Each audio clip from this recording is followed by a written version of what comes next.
Welcome to the law firm of Davis and Davis. We're not a real law firm. Go ahead, grab a beer, a glass of wine, sit back and listen.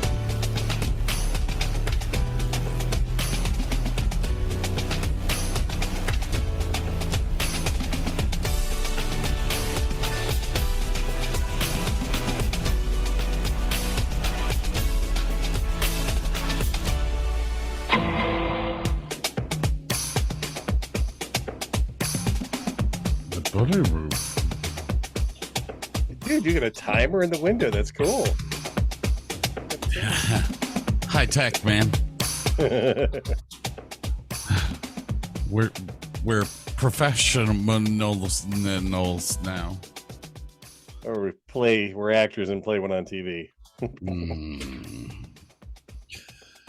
Second show of the season. Second show of the new season. We got Second show of the new year? timers. That too.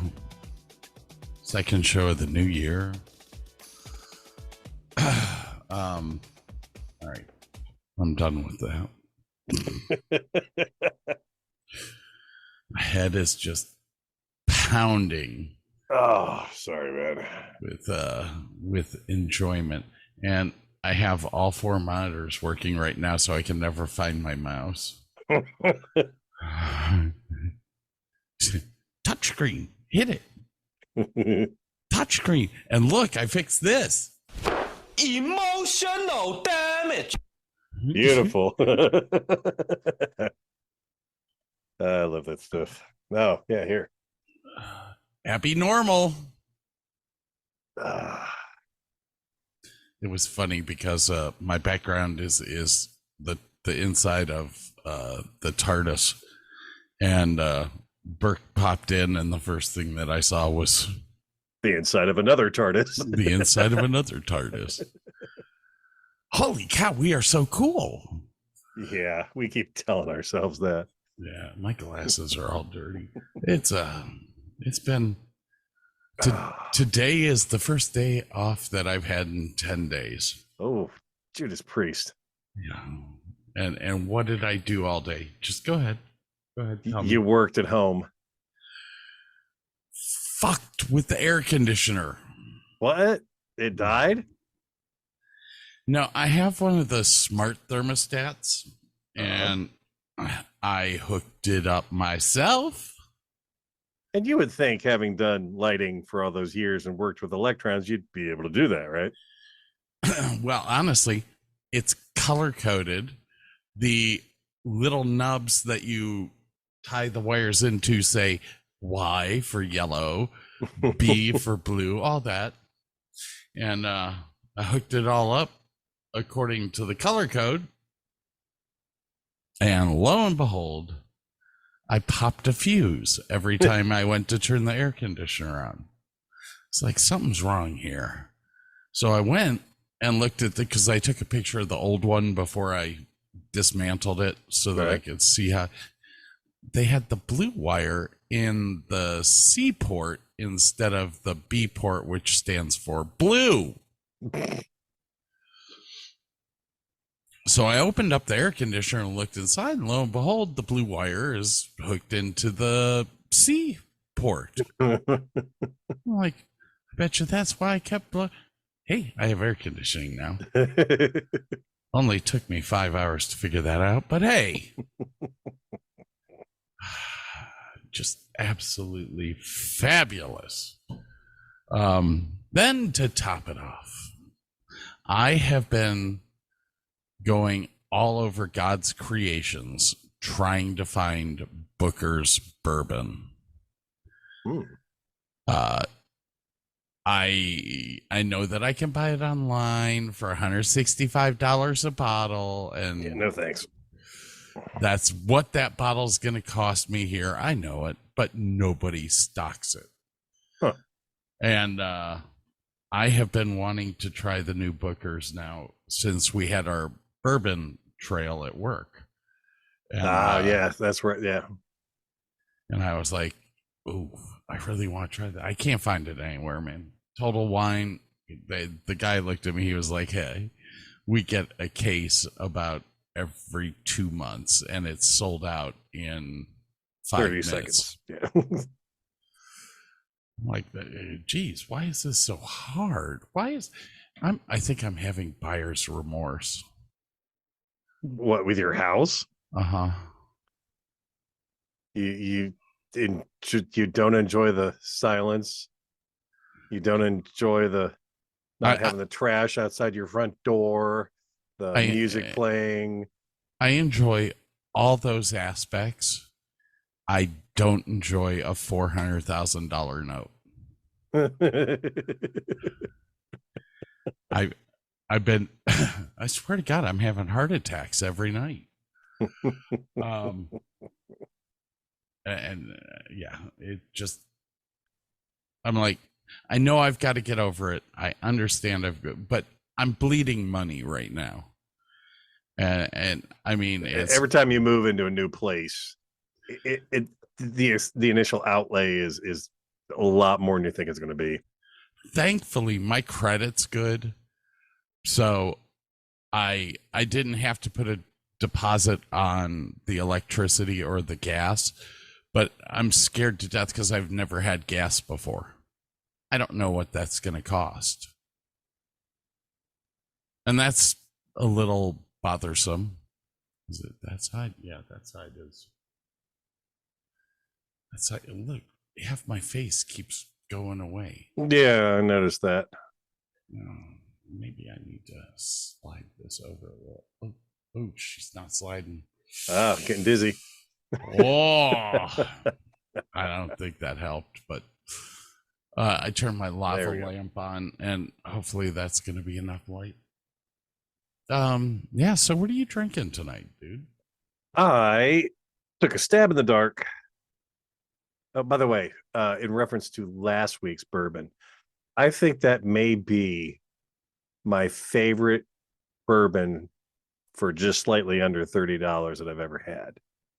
It was smooth, and it had all those notes of like the Willet. Obviously, not as nice as Willet. Don't get me wrong, but it had all the stuff that makes you enjoy Willet and some other things. For $30, it was pretty damn impressive. So, just randomly, I got something called Jefferson's Very Small Batch Blend of Straight Bourbon Whiskeys. Is this Jefferson's Reserve? No, this is just Jefferson's Very Small Batch Blend of Straight Bourbon Whiskeys. Okay. Bottled for McLean and Kine, Louisville, Kentucky. For bourbon, it's pretty low proof. It's only 83 or 82 proof. The bottle's kind of cool. The bottle's like tiny. It feels like a large flask. And of course, I'm going to do this and you're not going to be able to see it. No. Here. Oh, we have that at work. Yeah, it's so far, it's been very pleasant. Also, the vanilla caramely, start that I know you and I both enjoy. Let me take another sip here and just kind of.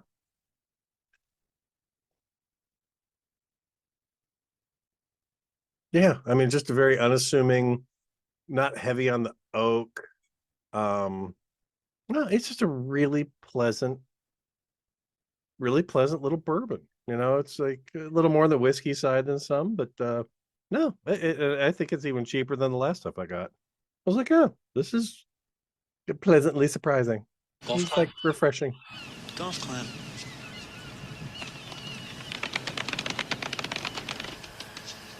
Yeah. Yeah, I've had that before. We have it at work. Mhm. Legally, so everyone knows, I'm not allowed to drink at work, so I don't, as far as any of you know. But you've been there as not an employee before, right? Yes. And Jefferson's has a great taste to it. It's one of those bourbons that doesn't burn your throat going down.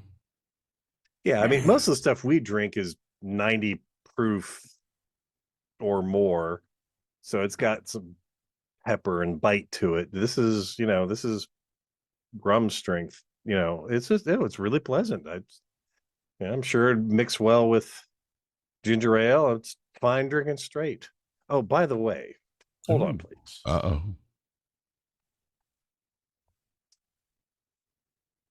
If you ever get a chance and see this in the store, don't bother.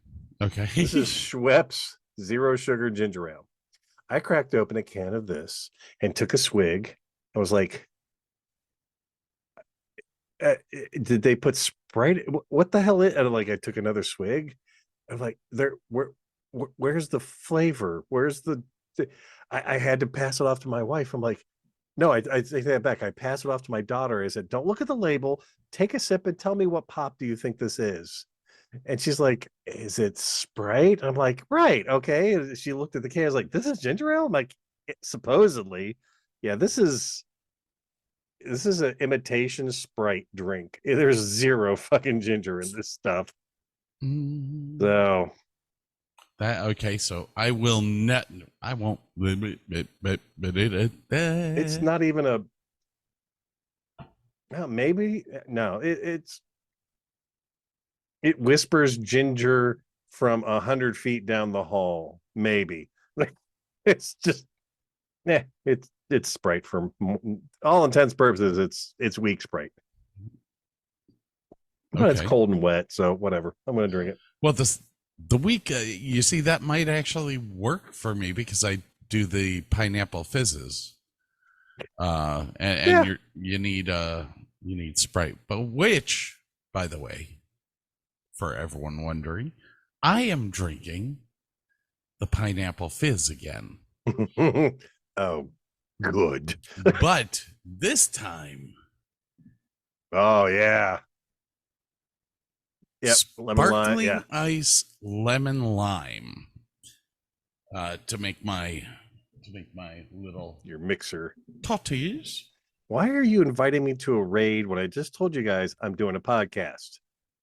Like idiots. Sorry, Pokemon Go. We got a group of people at work that play it, and there's a raid going on, and sorry, I can't do it. Doing a podcast. And invite. No, whatever. My glasses are not sitting straight. What the hell? These are brand spanking new. Well, I found out this. Which one is it?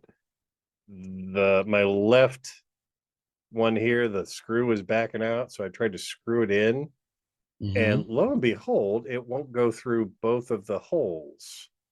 Really? And I can't get it to it. I'm like, well, I have to take that back to the store and fix that. Yeah, I might have to take these back to the store and have them rebend the. Have you ever seen them bend the plastic acetate glasses? Don't they get a blowtorch and just heat it up? No, they stick it in boiling water. Oh, okay. And it heats it up to the point of where it's malleable, and you see, new word for the day, people. Malleable. And it's like me and awesome and absolutely. I love my A words. Yeah. Well, I got yelled at the other day at work because I keep saying 7 every time they ask me something. It's the best answer ever. Hey, what time did the Crone group go off? 7. 7 a.m. 7. No. 7 what? 8:07? It's 9:45. What? 7. Hey, what color of car is that in the parking lot? 7. Yeah. So I got in trouble at work. Shocker. Yes, I got in trouble at work. What did you do, Ray? Well, somebody wrote, okay, the place that I work at lives off of the reviews on the website. They don't care about anything else. You could go into the pro shop and say, The marshal out there was fabulous. My cart broke. He fixed it. He got it running in 3 minutes, and we didn't lose any time on the team. No. So I get a guy who I apparently went and talked to on one of our holes is cart path only because they just reseeded all of the grass, and we have ropes that go all the way down. And, any golfer knows to keep the, don't cross the ropes. Don't cross the streams. And so I'm driving over there, and he's driving down the middle of the fairway. So I walk out there because I'm not going to drive my cart out there because it's cart path only. And I'm like, hi, sir. I hate to tell you this, but it is cart path only on this hole. They just reseeded it a few weeks ago, and the general manager doesn't want it burning out. And the guy looked at me and went, well, there wasn't a sign. So in my return, I just kind of looked at him and went, there's ropes all the way from the bridge up to the top of the hill. What part of don't cross the ropes do you not understand? Oh, wait a minute. And no, he's gonna never mind. And so I mean, I didn't yell. I just said, hey, when you're done with your shot, please take your cart back over to the cart path. So he writes a review saying that I yelled at him and chastised him. Mm-hmm. He's a Chad. Yeah. Which fabulously has put a halt on my advancement there. They are now looking at hiring a manager outside of the company instead of inside. And so I may not be golfing there much longer. Well, I don't have time to wait around. I just don't. One bad review in 9 months at a job where everyone hates me to begin with. Yeah. Who the hell likes a marshal? Who the hell likes somebody telling them, oh, hey, by the way, you're about 2 holes behind. Could you pick up the pace and maybe catch up to the group ahead of you? Maybe. It's like liking a car dealer, car salesman. We're a step below dentists and lawyers in most people's opinions. I got one bad survey, and it wasn't just bad, it was a 0 because I didn't buy the guy touch-up paint for free. Touch-up paint's expensive. It's $20. You just bought a $50,000 fucking van.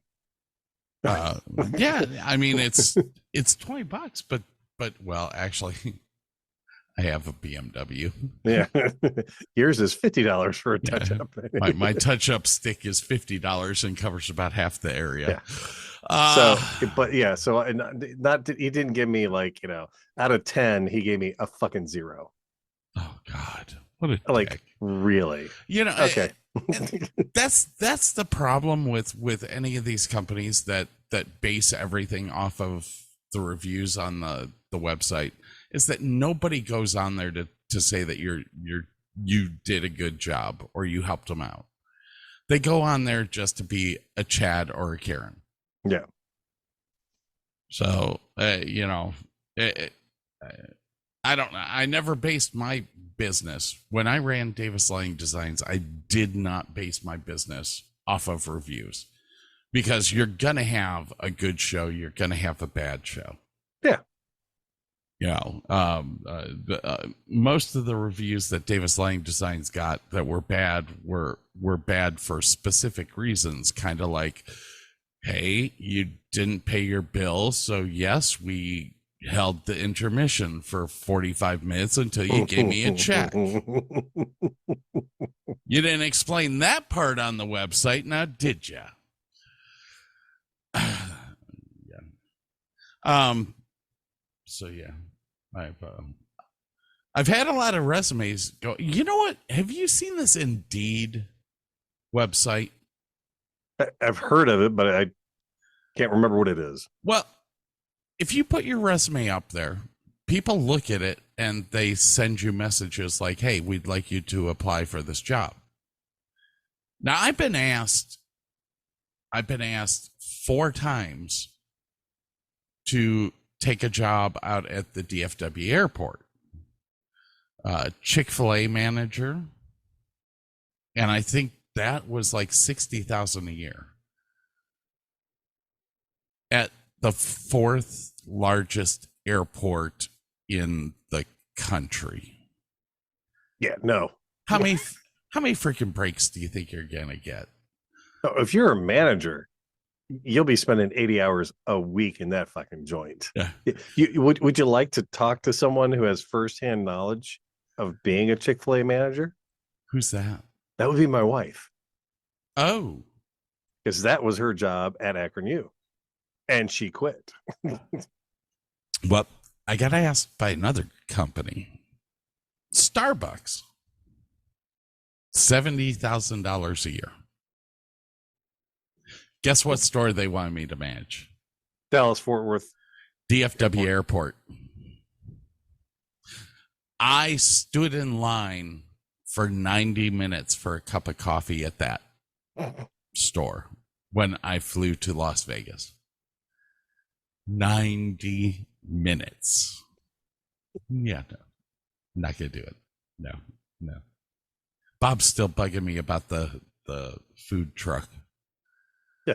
And I'm really starting to think about it now because I'm getting to the age where people don't look at me.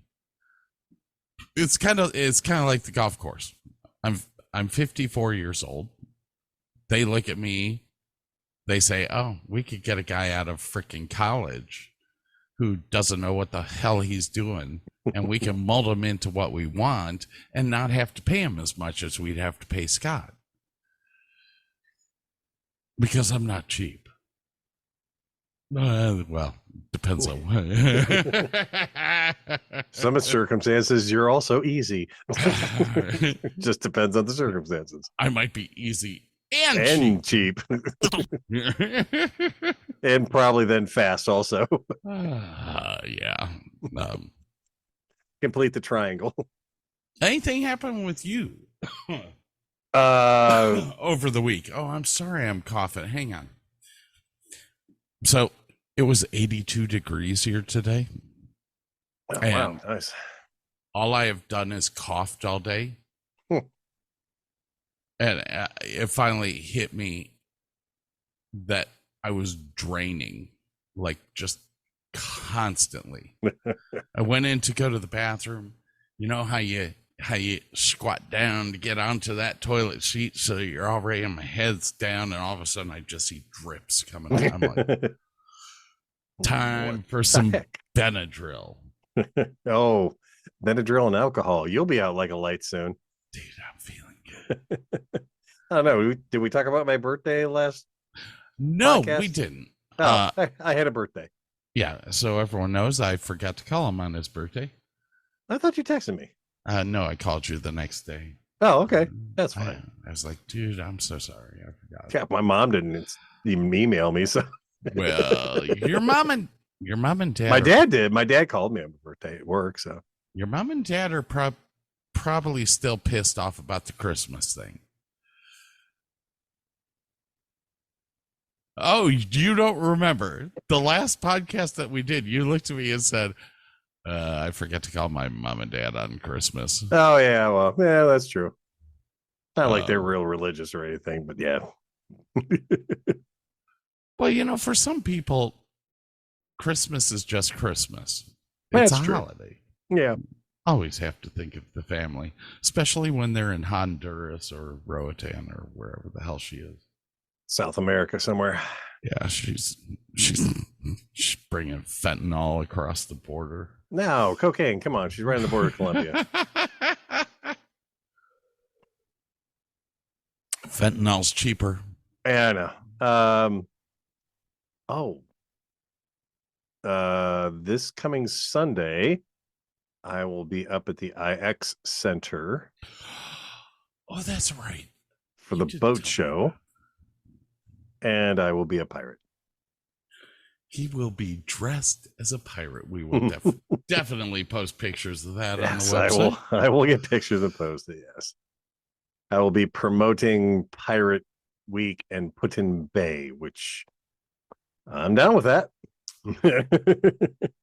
Pirate Week. Okay, so you sent me a video over the holidays. Yeah, And our friend Bob, the other friend Bob, the one with the race the car, other Bob, the one with the race car, the cool Bob, does a thing every year for the city of Port Clinton where for New Year's Eve. he plays Father Time, and he's kind of like an MC for all the events. I knew nothing about this until you sent the video. So we have the ball drop. We have Dick Clark's New Year's Rockin' Eve. And now we have the Port Clinton walleye drop. This 50-foot long walleye that drops down at midnight. Yeah. Not only It's does a it thing. drop down, it is coated in LED lights to make it even cooler. I was dying when I saw that. I was like, this is the best shit ever. And Bob is a part of it. Yep. We could say his last name because we actually posted his last name on the website when we interviewed him. Mr. Kanza. The Bob Kanza Show. Mr. Kanza is going to join us later on in the year for another show. I haven't figured out what that show is going to be yet. It's all right. But we're going to bring him back. He told me that he contacted both of the ferry services, and they both donated ferry passes, like 15 or 20 ferry passes each, that they can give out as prizes. And I'm like, dude, those things are not cheap. I know. What did you pay? $70? Like 70, $75 for to get there and back. Yeah, so it was with a car, one car there and back on the slow ferry, not even the jet one. The jet one I don't think has cars. I think it's just passengers. That was $70 for the whole thing. Was that round trip? Yeah. Okay, that's still a lot of money. Oh, by the way, you'll get to ride in the Beamer next year. Ooh. I haven't been in a convertible in so long, man. I do miss it. Ain't gonna lie. It will be at Put-in Bay next year. We will have the top down. I may have to look at them and go, hey, we have to go ride the course. But we will be there. And this time... So I should bring my car, because when you put your car into a wall and you have to get it fixed, we'll need something to drive. Is that what I'm hearing? Well, what may actually happen is we may have 4 people with us. I may be bringing one of my friends from down here with me so that he can videotape. He's a videographer. And what I'm wanting to do this next year is on our YouTube channel, post all the races. Okay. That'd be wicked cool. I know all the racers would love that. Do a 2-camera shoot, maybe even 4 cameras. I'm not sure what we're gonna do yet, but we're gonna have multiple cameras, and this kind of frees Burke and I up to go and do the stuff that we do horribly, like interview people. Yeah, I think we'll be better. Well, I realize now that us showing up on the day that everything starts is bad juju because they actually have stuff all week long. I would like to get there a day early and be able to go talk to all the racers before the parade. Yeah. But Jordan's going to take care of recording the parade. Hang on a second. Dude, that's a big ass booger. Oh, holy cow. That came I over saw on camera. That was disgusting. Oh, that was nasty, man. Hang on. Oh, look, my timer said that we've talked. No. Which is a good thing because, buddy, I'm out. Gotta go pee pee. No, but I'm out. Oh, gotta refill the drink. Got it. So everyone knows today's show is going to be interesting. Burke and I will be doing our top 20 starships from movies, TV shows, or books. Or cartoons. Or cartoons. I definitely have an anime in there. I bet you do. And Burke probably... Uh-oh. That's never a good sign. Really? Seriously? Right now, you're getting... Your computer updating? You need to update.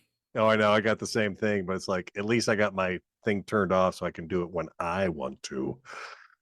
I have it turned off. I just have it set to notify me. No. Oh, God.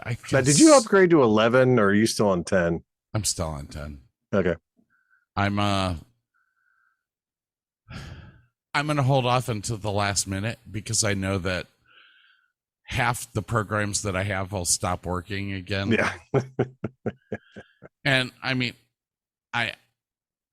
since the changeover from what was it, Microsoft 8 to 10, because they skipped 9. Yeah. I think 8 to 10 was a big one. 7 to 8 was like a small update, I think. 7 to 8 was easy, but it was like 8 to 10. When it went to 10, half my programs didn't work anymore. And okay, so but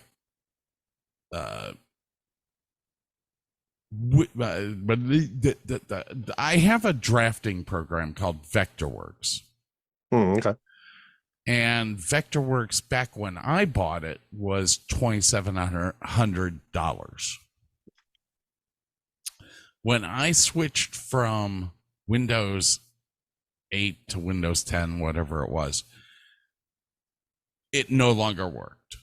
Yeah. And I had bought Vectorworks 11, and they were on like 14 at that point in time. So they were like, no, you have to buy the new one. And I'm like, this is fucking ridiculous because everything in my business worked off of that. Every drawing that I did was on Vectorworks. And now Vectorworks is like $4,000. Oh. I'm waiting until the very last minute because I don't want to have to spend $4,000. I can't imagine there isn't some sort of a program out there that's free or cheaper that does close to the same thing. Because like Softplot, okay. $79 a year. Yeah. Guess what? I didn't own that. I had Vectorworks. Yeah, because I've got I forget what program it is. It mimics all the Microsoft Word and documents and all that kind of stuff, and you can translate any of your stuff into a doc format or a Excel, PowerPoint, or what. Yeah, it works with all the Microsoft stuff, but it's free. It's just free, and I like that. And then there's like there's a whole bunch of 3D programs out there like IQ, GIMP, and Blender, and they're all free programs, and they're all pretty powerful 3D rendering programs. if you can figure out how to work them. So I have all three, and I am clueless about how the to paint anything on those damn things. the Niemann-Check software Vectorworks.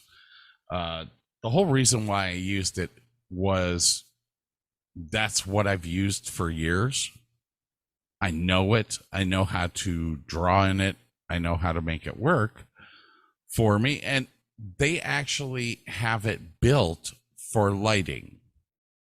You can buy Vectorworks for lighting. You can buy Vectorworks for architectural, and you can buy Vectorworks for mechanical engineering.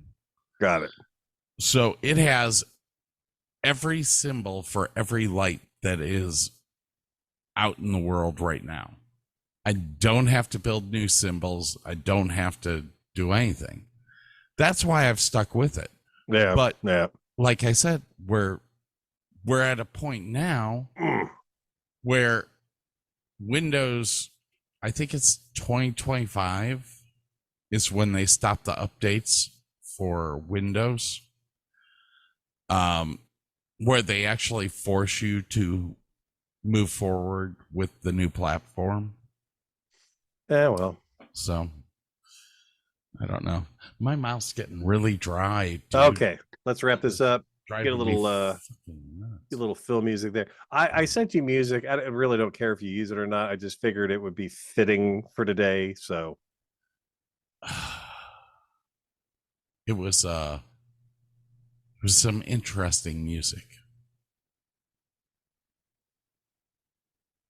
Yeah. Why do you say that? Well, here.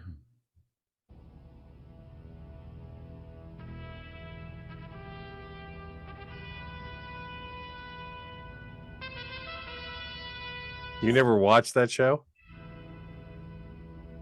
You'll find out later.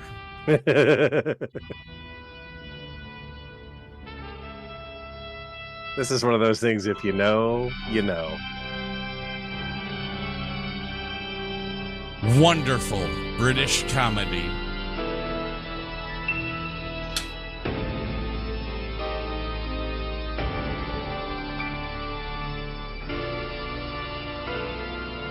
I should have done the outro to this too, man.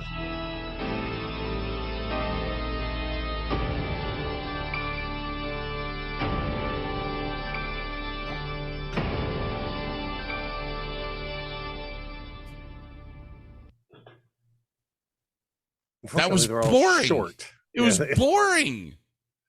No, I need something else here. Yeah, now we need some music.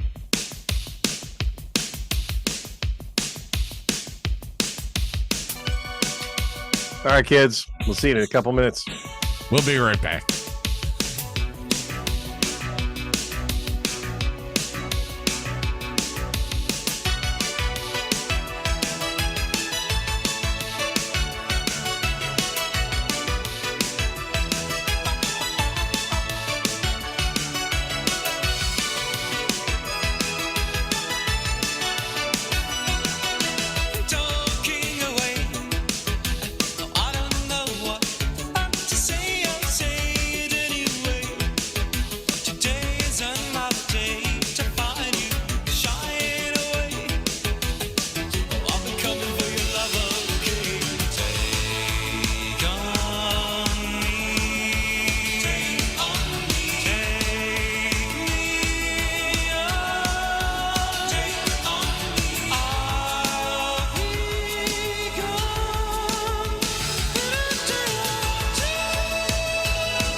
Hate this fucking song.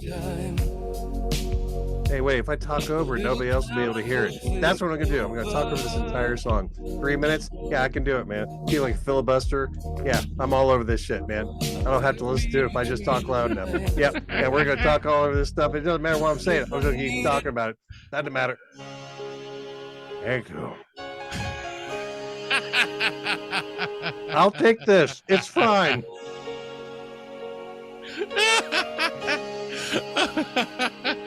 Oh my god. So I literally have that annotated on my screen saying Burke hates this. Doesn't even list what song it is. It just says Burke hates this. Burke hates. Oh my gosh. Hi, kitty. Oh, we got a new cat too, by the way. Oh yeah. How is the new cat going? Gracie's actually doing really darn well. Kendrick and her have been playing a few times. They're getting along pretty famously. It's kind of scary. I'm not gonna lie. Well, that's good. Yeah.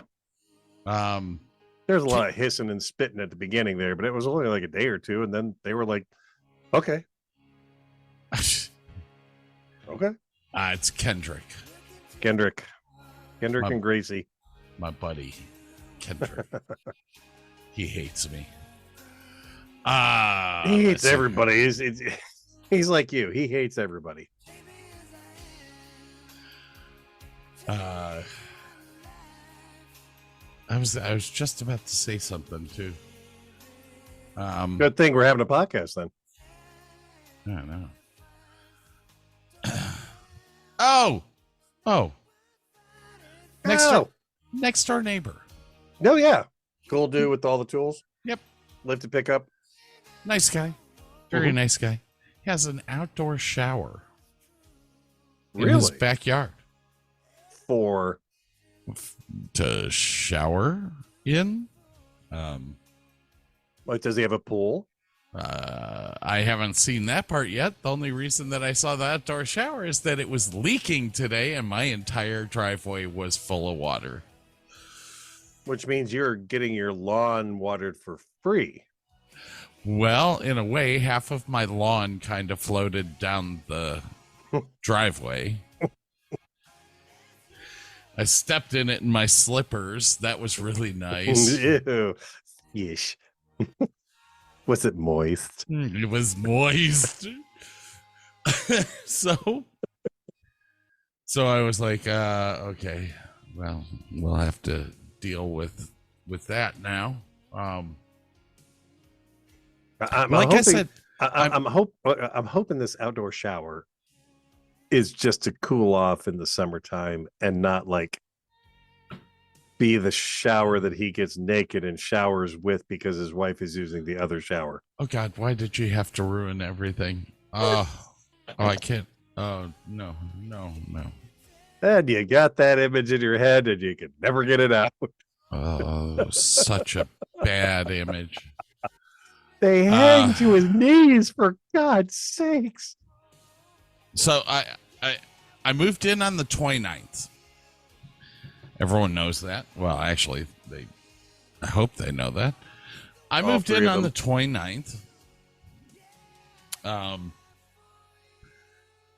I have diligently been trying to get my garage emptied so that I can build my tiki bar. Which is being thwarted by your mother-in-law who wants to put all her crap in the garage. Who goes to her storage shed every day and brings more crap.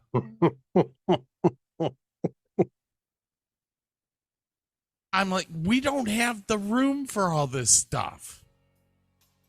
Well, don't you have some attic space somewhere that you can just shove it in? Yes. Do it. Do it, man. Yeah. Just invest in a bunch of plastic boxes, put the crap in there, shove it in there, and let it rot for another 10 years. Yeah. Just another day. Oh, shit. Well, let me annotate that so that I could cut that out. Minute 54. I'll fix it in post. I don't care how good of an editor you are. A 4-hour-long show takes 8 hours to edit. And you still miss stuff. All right. our topic for the day. Ooh, Bryan Adams. This actually sounds really good. No, it's not bad. This is a decent song. Was this Robin Hood, Prince of Thieves. Yeah, Robin Hood. Yeah. Costner. Yeah. So I guess we're doing Starships today. Do we have a special guest or not? Well, I'll take that as a no. I'm going to give up on the special guest. You're like, oh, I'm going to have somebody come on the show. And I'm like, oh, goody. We'll be going through 60. Because originally, Scott was like, we'll do our top 10 favorite spaceships. I'm like, okay, no problem. So I get 10 together. I realized, man, I got a bunch of runner-ups. I got like 6 or 7 runner-ups. He's like, hey, you got your 20 spaceships together? I'm like, no, yeah, I got it. 3 extra ones, no problem. And then he's like, oh, we're gonna have a special guest. That's 60 ships we gotta go through. That's gonna be a long show. Yeah, that was gonna be a rough one. I'm very melancholy tonight. I don't know why. Ooh, that's a good word too, man. Very descriptive. I just don't. Maybe it's because it's the first day that I've had off in such a long time. I don't know. I've been having really weird dreams lately. I hate that. And I understand I'm under a lot of stress right now, having to pay for a house. While still, sheer stupidity, I do believe. Buy 2 cars and a house all in the same year. Well, one of the cars you didn't have a choice about. No. Well, both of the cars we didn't. We were down to 1 car and it didn't have any air conditioning. You can't have a car that takes you 45 minutes to get to work and drive with no air conditioning in 110-degree heat. It just you can't do it. It's a little brutal. I'm not gonna lie. I could have taken it to the shop and paid less to get it fixed, but we were still down another car. Needed 2 cars. She has a job. I have a job. Her mother-in-law has to go drive around and do hula dancing. Now that's a picture I don't want in my head. I'll videotape it for you the next time when she's doing it in her bra and panties in the other room. Oh, I threw up a little bit in my mouth. I'm not gonna lie. So did you. oh. Things that make you go. Yeah. Oh, by the way. Yes. I meet a lot of people at the golf course. Part of your job. Met a girl the other day. Oh, good. 18 years old. Oh, good. PGA certified. Wait, what? Yeah, she's PGA certified with a handicap of 5. Oh, shit. This girl is freaking phenomenal. And I see her every week or almost every day when she's here. She goes to Texas Tech right now. And leaves what is the date today? The 10th. She left today to go back to Texas Tech. But I have a new golf partner. What, to play golf with? Yes, I am excited about that. I don't have a lot of friends down here that golf. The guys from the golf course I don't like to golf with because they're way too good right now, and I'm not. Oh wow, those are dirty. Yeah, I haven't looked at mine lately. They're a little disgusting. Not gonna lie. So, Probably squinting for no reason. I hate moving. I have to, I have to say this. I still, okay. I found my razor. So I got this all shaved up. I can't find the fucking charger. Oh no. So when it's dead, it's dead. All right, bump my glasses against the mic there. My bad. Technical difficulties. Just and I told you I'm bleeding money right now. Yeah. Just had a security system put in because my homeowner's insurance mandated that I had one.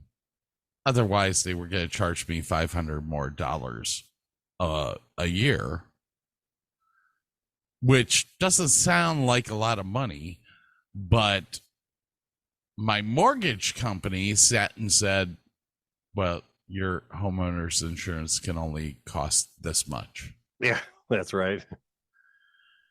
So what system did you go with? ADT. Oh, okay. I thought you'd like do something like Simply Safe. I almost did Simply Safe. I almost did the Ring stuff as well. Yeah. But I went with ADT because the monitoring fee was about the same, but I didn't have to install it. Installing Simply Safe is like unstick the sticky stuff and put it there, and you're done. It's not that hard. That's ADT now as well. So but I didn't have to do it. I was having enough trouble with the thermostat. I went and put in a Ring doorbell. It didn't work. I'll tell you what, there are some really cheap things on Amazon that are just rechargeable cameras, motion sensor. You screw it in by your front door. Motion sets it off. You can look at your phone. You can talk on it. I mean, and they're like $40. Well, I've got my full security system from the last place. That's 8 cameras, a DVR that records for a month. So I'll be installing that as well. But yeah. Now I have been having fun with the ADT because I didn't give anyone else the codes to turn it off. It's been great. I've been having way too much fun with that. And I got one of those smart locks, smart deadbolts. For your room? No, for the front door. No, that's kind of cool. So I can lock the mother-in-law out anytime. I even gave her a code. I just didn't tell her it. I'm having way too much fun with that. Bleeding money. I love my fucking urinal. Yes, sir. You have a urinal in your garage. I forgot about that. Urinal in my garage. I love the fucking urinal. I honestly, I had enough room in the last bathroom at the last house. I was like, I wonder how much this cost. Like it was I could move the toilet over. I could go right there. Like I could have a urinal. Like, do people do that in their houses? Why don't people do that in their houses? I don't know. Porcelain urinal is $250. The plumbing is about another $150. Go for it, my friend. I don't have room in this place, so I've designed the tiki bar already. The entire garage is going to become a tiki bar. I was fucking around out there and looking at how the garage is set up and everything. I think I can build a tiki bar to where it's permanent for half of the garage and the other half comes apart. So if I have to go work on a car or something, when I get the race car, I can put it in there. It's important. Yeah. Well, the race car is really important. It's just not going to happen right now. Like I said, bleeding money. Yeah. The city of Bedford made me actually put a deposit down for water, sewer, and garbage. Oh my. I was like, why? Nobody else is making me do it. Well, everyone does a deposit. Okay, thank you. So when I move out in 20 years, I get it back? Is that what you're saying? Fuck no.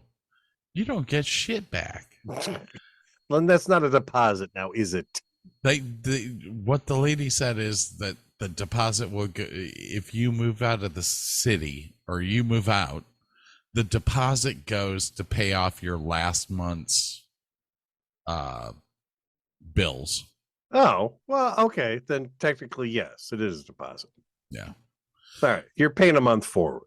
Yeah. Gas company, no deposit. Electric, no deposit. Oh, and dude, They know where you live, so I am only paying 9 cents per kilowatt hour. that sounds really cheap. That is dirt cheap in Texas. Everyone else was up at 14. Oh wow. I just I have to hit at least 1,000 kilowatt hours. I looked at him and said, dude, I have lights. I can do that. That won't be hard. I have theater lights. I can do that in an hour. I have in my garage right now 4 VL 3500s, which run off of 220, 208 or 220 and suck down 1,200 watts per hour. If I gotta meet my quota, I'm there, dude. Dude, I got you covered, man. You can suntan inside your garage with the doors closed with those lamps. Those lights I usually use at about 30 to 50 feet above stage floor. So with the 8-foot ceiling, yeah, it's gonna make like a gobo this big on the floor. But the flip side is, if your gas gets shut off for some reason, you can heat your house with them. Oh my god! Now, do you have gas? Sure I do. Yeah, for the furnace and the water heater. Yeah. Okay, I have gas for the dryer, the furnace, and the water heater. What's your gas bill? 7. The wife takes care of that. Bingo! We have a winner. Okay. And it is Ohio. So Golf clap.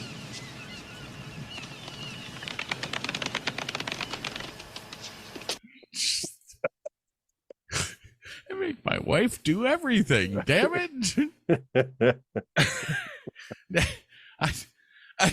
The next time I come, I have to bring Nancy a present because you've got to be rough to work or live with.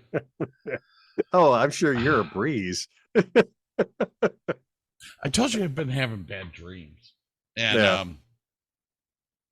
One of the dreams that I've been having is that my wife and I break up and she starts living a life of like a vagabond living out of a convertible. And I keep seeing her with different guys. And I'm like,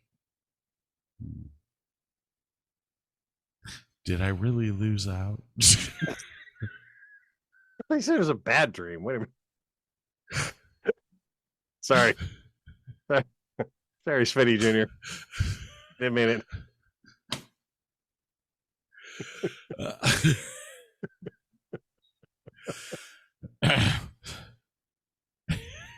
I'm sorry. What a dick. Hey, you know what? I Hey. haven't talked with Bob in a while. Bob. Bob. But he spells it backwards. Now that spells Bob. Yeah. Does it? Yeah. Wow. You did not know that, did you? No. No. Yeah. All I know is that he floats in the water without arms and legs. Yeah, I haven't talked with Bob in a while. You know, it's been weird since, like, I didn't really celebrate Christmas this year. Well, you were a little busy. Yeah. I mean, I closed on the 29th. I moved in on the 30th, and I've worked every day since. Ugh. 10 days straight. I finally looked at my higher up yesterday and said, dude, it's 10:30. I'm going home. No. Okay. Here's another thing that pissed me off about my damn job. I am the type of person that I'm ex-military. So with that, when you're ex-military or when you're military, it doesn't matter if you're an AT or an AD or an HM. It doesn't matter what your designation is. When something has to be done, you go do it. Okay. And that's, I mean, I just have that instilled in me. We talked about cleaning the bathrooms last week. Did we talk about that? I don't think we did. No, we didn't. Okay. The past 2 weeks, they've been scheduling me at different hours. It's like 10 to 6 every day. And I went up to the GM. I was like, what's going on? And he was like, you know, you're the only marshal we have that does other jobs. That sounds like a you problem, not a me problem. And I was like, okay. And he was like, well, you know, you said you needed 40 hours. And I was like, yes, I need 40 hours because I own a house that's bleeding money. I'm pissing dollar bills. So yes, I need the hours, but I wasn't hired to do. So I get there the other day, last week, and the assistant manager that's working looks at me and says, hey, can you go and drive out to the front sign, which is like a quarter of a mile drive, and take the garland down. But when you come back, could you pick up the trash on the road? I said, okay, yeah, I can do. I mean, I'm going to do what I'm asked to do. Yeah, but if you flip that around, that does sound kind of like an excuse to take 3 hours to do an hour-long job and not deal with people. I'll expand upon that in a second. Okay. So I go out, I pick the garland up, and I drive back. There is one Miller Lite beer can on the ground. Quarter of a mile. That's good. One. I stretched that out to 2.5 hours. And I was like, hey, if you're going to send me out there to do that, then, you know, I'll do it. I'll make sure that it's done. But I'm going to do it in my time. That's right. So I get back. And one of the outside services guys is sitting in the small barn playing on his phone. I get a call on the radio not 2 minutes after I pull into the garage. Don't even have my pipe smoking yet. Scott, can you go out to 15 East and clean the bathrooms? No. Sounds like another 3 hours to me.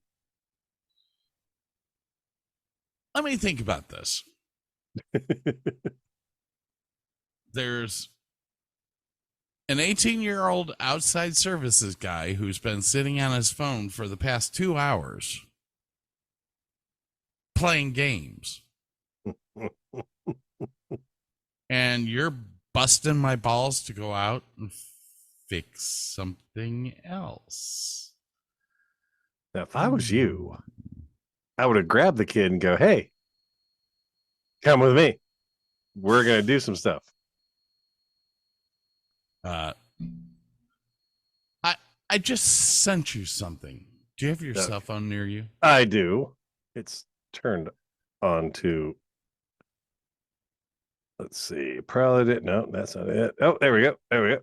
Picture. What the hell? What the hell you say? What the hell you say? What the hell you say? What the hell you say? What the hell you say? So I sent Burke a picture of what the bathroom looked like when I opened the door. Now, granted, the only saving grace is it does not look like there is much, if any, fecal matter. I picked up a golf ball that was sitting in there, and you may be able to see the golf ball if you zoom into the picture. It was covered in shit because somebody shit on the floor. Oh, I thought that was dirt. My bad. Why is there a 5-gallon bucket sitting in the shitter? Did they block up the shitter and then use the 5-gallon bucket to continue? The 5-gallon bucket was there because that bathroom broke down, and that is what one of the managers used to carry all the tools and stuff out in. Ah, okay. But a golfer proceeded to pick that up off the ground and throw it in the toilet. Because, you know, they're such upstanding citizens.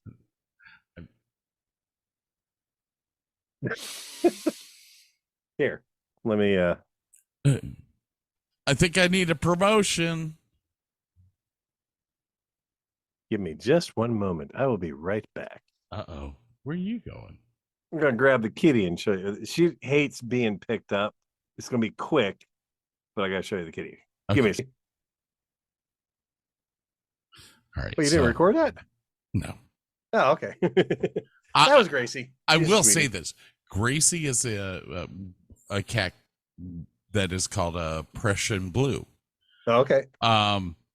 They are very, very loving cats. She's a lot more affectionate than Kendrick. She does not like being held. And she got her spayed or neutered, I can't remember, you know, so maybe she's a little tender yet. I don't know, but hopefully she will be a little more open to. She will probably be the one cat that is sleeping with you every night. She's the one cat that comes in at 4:00 in the morning and licks your mustache and wakes your ass up. That's what she is. That is what a Prussian Blue does. Great cat, though. I've had 3 of them. I have a long-haired right now. Yeah, she's very soft. Oh my God. I mean, if she would let me pet her more, I would pet her for hours because she is so soft. So would you prefer to have a cat or a dog? I like both. I've had both. I like both.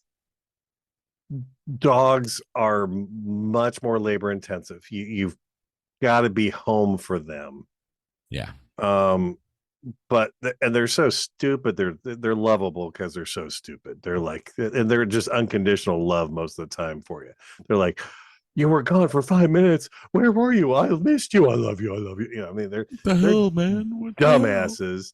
Cats definitely have a lot different personality, and they're much easier. I mean, it's like, God forbid I had to go for, if we had to leave for a day and a half or something like that, we could just load up a bunch of dry food. They would not die. They would be pissed off that they didn't get their real food, but they wouldn't die. They'd be okay. They got their cat boxes. We got the big thing. They would be okay.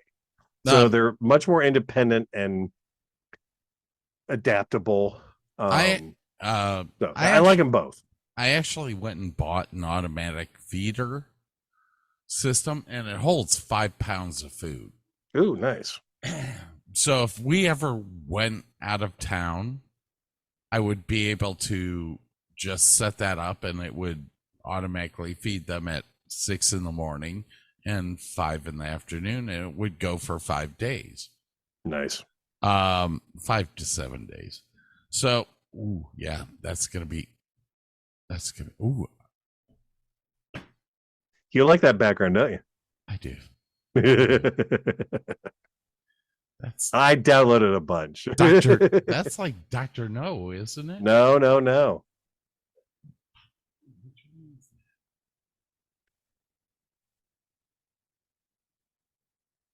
Is that Spaceballs? No. It's Jerry Anderson. Come on. Hang on, I'm blowing it up.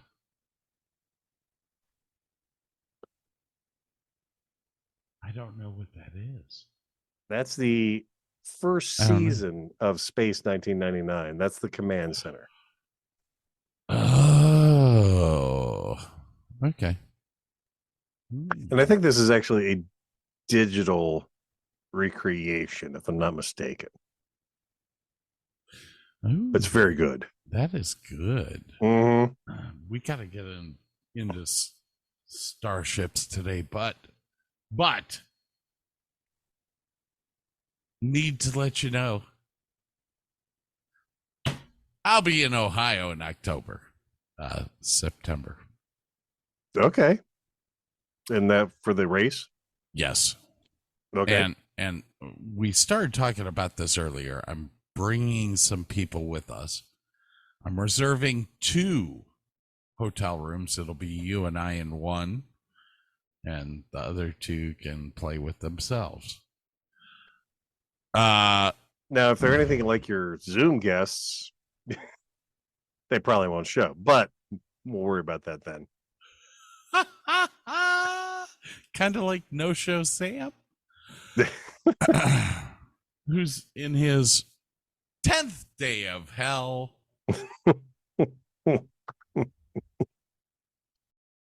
10th day of he was working today, and I ghosted a message on GroupMe, logged in under somebody else's name, and told him that he had to take all the carts out of the big barn and take them down to the small barn. And a half an hour later, Kylie goes, or our GM goes onto the group, me going, who the hell moved all the carts down here? They're supposed to be up there getting GPSs. Don't ever fuck with me. You wonder why you don't get promoted. Oddly enough. So what I'm gonna do is piss and moan like an impotent jerk and then bend over and take it up the tailpipe! Which is what I do every day. So I'm taking a week and a half off for the Ohio trip because I'm driving up. Yeah, it's a couple days there. Couple of days up, couple of days back. And then guess what my other trip is this year? What? Gettysburg. Ooh. Do another recreation? Yes, it is the 160th anniversary of the Battle of Gettysburg. Nice. Very nice. So I'm taking 3 weeks off this year. None of them are paid. Well, you'll have that. When did insurance get so expensive? Health. Car or health? Health. It's always been expensive, and it's only gotten worse. Oh my gosh. I'm amazed anybody comes from any other country and comes to live here just because of that. The UK, if you have any problem, they pay for it. That's pretty much the rest of the world except us. Oh my gosh. Mexico, South America, Canada. It may take a little longer to get into a doctor, but it's free. Or if you have to get a hip replacement, it costs $2,000. That's it. The whole shebang is $2,000. Have a nice day. It's just, okay. My new health insurance went into effect on January 1st. Deductible. $5,000? 8. No, shit. 14 for the two of us. Oh. That's ridiculous. Yeah. Dude, I'm telling you, I'm going to end up having cancer this year, and my plumbing's going to go out in my house. And I'm going to end up paying something like $24,000 this year just to fix both, because I need the plumbing to stop. And, well, yeah. Just, yep. Absolutely. Okay. I also have to talk about this. See that? Yes. TR. Is that? You should know what that stands for. What is that? Texas Retirement System. Oh, I don't know what that stands for. Okay. Okay. I worked for the city of Grand Prairie for a while, but as well, I worked at Irving ISD for a while. Okay. I had somebody has arrived. I have to lock the front door. Hang on. They're pulling in right now. Come on. Let's go to our cell phone and see who. It's probably one of two people, or two of two people. So, like, what? The only way they can get in the door is if you let them? Yeah. Like, you don't have a key to the house? Like, there's no keys that work? No. Oh, look, the door's locked. All right, Chad, unlock the fucking door and let him in. Nope. All right. So Texas Retirement System. I think I had $3,100 in there. Not a lot. I only worked there for 3 years. All right. My car breaks down. I have to have the valve cover replaced along with the gasket. $1,800. Ew. So I sat back and I was like, you know what? I've got this money sitting here. It's not doing anything because it's because I'm not working there right now. It's not accruing interest. It's just sitting there. And I was like, screw it. I'll take that money out and go get it fixed. I put in that paperwork over a month ago. I've now put in the paperwork twice. I just received a letter from them saying, oh, You want your money. Well, it may take a couple more months. Yeah, because they're making interest off of it. Of course they're going to drag their fucking feet. Meanwhile, I put all that cost onto my Amazon Prime card, thinking that it would be a quick, hey, Yeah, I'll put it on the card. I'll pay it off. No interest, no worries. here's your money. You can put that right on that card. Another month, I'm going to have to wait. So the interest payment on the credit card that I paid the $1,800 on has not only maxed out the card, but it's going to take every dollar they send me now.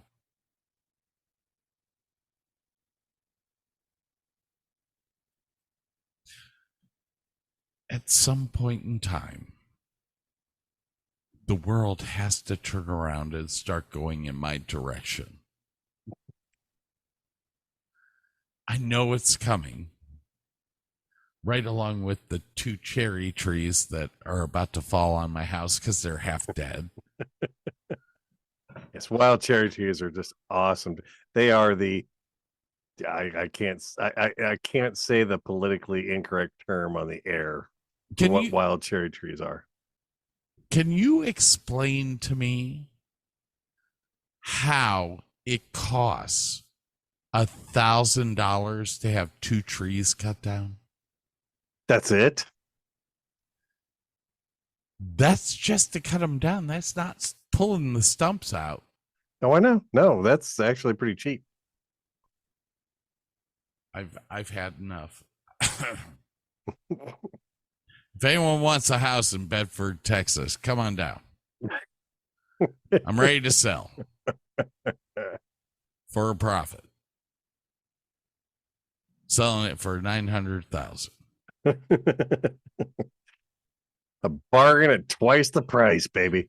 I'm going to send you a picture of the chandelier in the front hallway. Oh, here's the other thing that I found out after I bought the house. All the wiring is aluminum. Now, you said that earlier. Yes. But I didn't realize that the aluminum wiring was tied into copper. Oh, yeah, that's bad. Because the inspector said that it wasn't there. He was like, it's all aluminum. You're fine. You'll have to replace it at some point in time. Then secondly, I think I did talk about this already. The circuit breaker box is in the bedroom. What? The circuit breaker box is in a bedroom. Bedroom closet. Why? Because it's a 1960s house and it was legal then. God. So the minute that I have to replace one wire, you've got to move an entire box to somewhere else. To the garage or the utility room. Oh, fuck me. And every piece of wire will have to be replaced with copper. I get the funny feeling that if you were properly motivated, you could do that yourself. It is something I will do myself, but I know eventually you have to do the work, get it inspected, do more work, get it inspected, and then have somebody sign off on the whole gig. Right. Or have an electrician come in and actually like do the final wiring of from the street to the box kind of thing. But yeah, well, that's a given. The wiring from the street to the box will be taken care of by professional. But the replacing all the aluminum with copper, I'm going to do myself. The problem with this is that we're in a time when everything is expensive. Yeah, copper is fucking outrageous. And 12 gauge 3-wire Romex for 500 feet is almost $5,000. Oh, Judas. God. Did zoinks. And Ukfe. when I added it up, it's about 5,000. It's about 5,000 feet that I'm going to need to rewire the whole house. So hopefully you won't have to do that for a couple of years and maybe the price will come down. Oh, something's going to happen. I know. Our timer ran out. Oh, that means we're going to have to take a little break, people. I have a song. Okay. It's not Buck Rogers. It's not 99. It's not Fireplace. No. It's something that will calm me down. Yeah.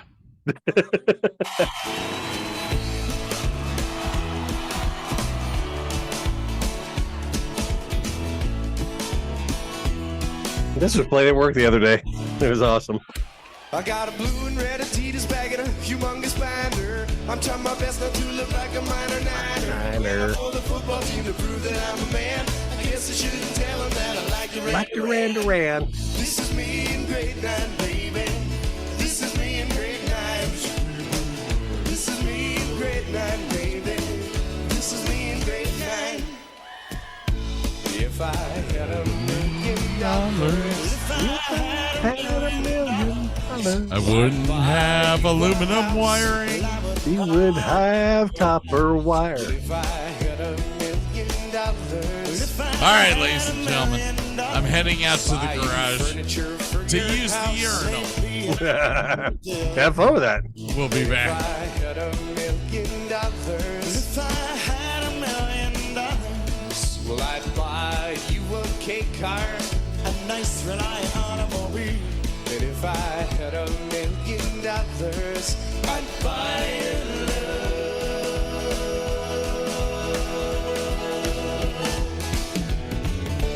If I had $1 million, I'd build a tree fort in our yard. And if I had $1 million, you can't help it, wouldn't be that hard. And if I had $1 million, maybe we could put the little tiny fridge in there somewhere. Little tiny fridge, and maybe I could direct that old lady up there. Oh, the Bryant Street Theater? It's right up that ladder, lady. Welcome to the Bryant Street Theater. Have a fruit roll-up. Aren't you gonna eat it? Oh, for Christ's sake!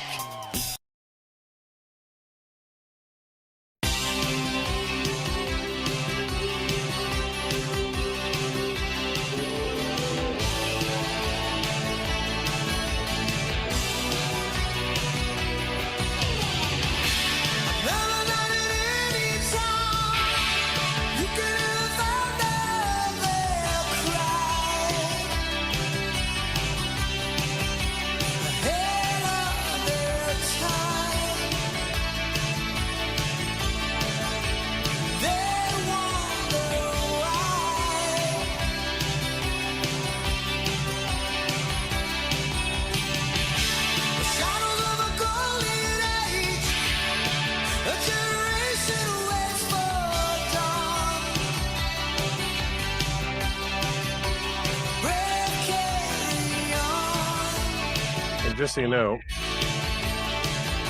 I got a couple other songs to send you for the next show.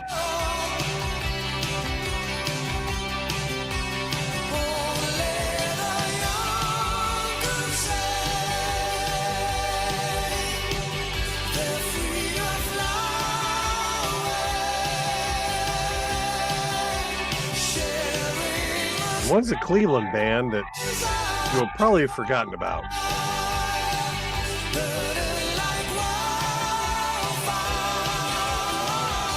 This is my favorite Journey song.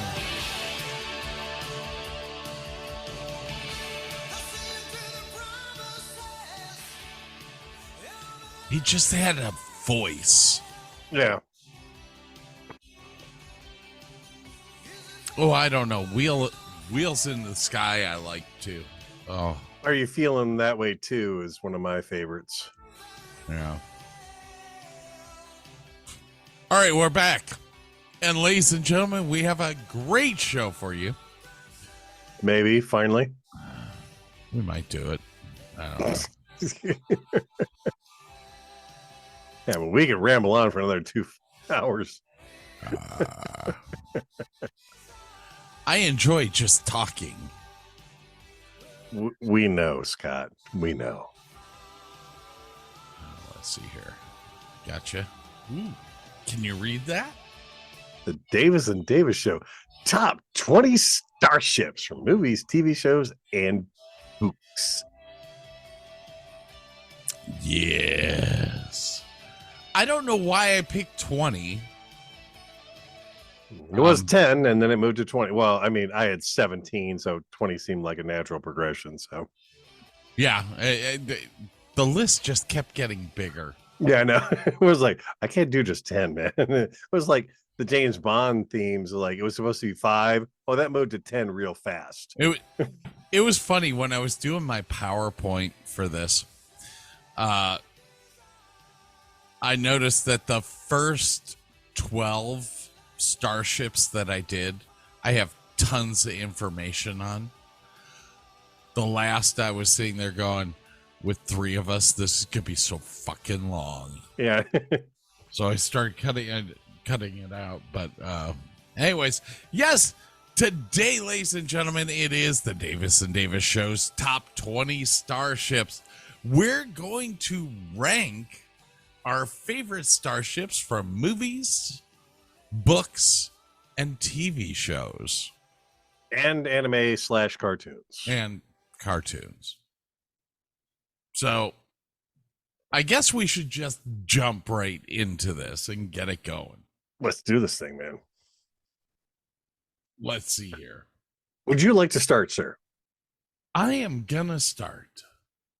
Is everyone ready for my number 20? Do it, man. Just do it. Okay.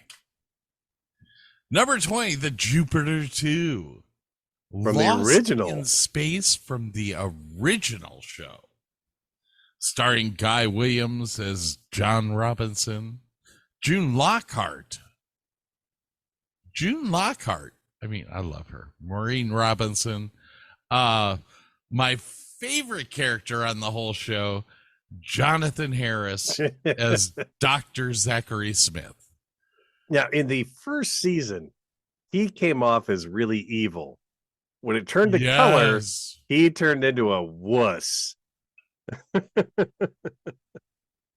was awesome. Now, my 2, not uncle, not nephew, cousins who lived in Talmadge, were big into model making. They actually had like a Super 8 camera and were doing like stop motion stuff. They had one of the beautiful original models of the Jupiter 2 in their basement, and it was bad Ooh, ass, dude. It was so cool. really? Oh yeah, Yeah. I was jealous. Why don't you look at this next slide? Oh, dude. What's really cool is the picture on the left is the actual lot photo from 20th Century Fox. When they would actually like It was walk off the ship. Yes, it was out in the middle of their lot. Behind this is actually a plane, a 727, sitting behind there that they used for other shows. Interesting. It's really kind of cool. Now, the model making picture that I have shown here is actually from the 2017 revival. Yeah. You're talking the movie? If you actually look at the placard that they are, the marking placard, you will see that it'll say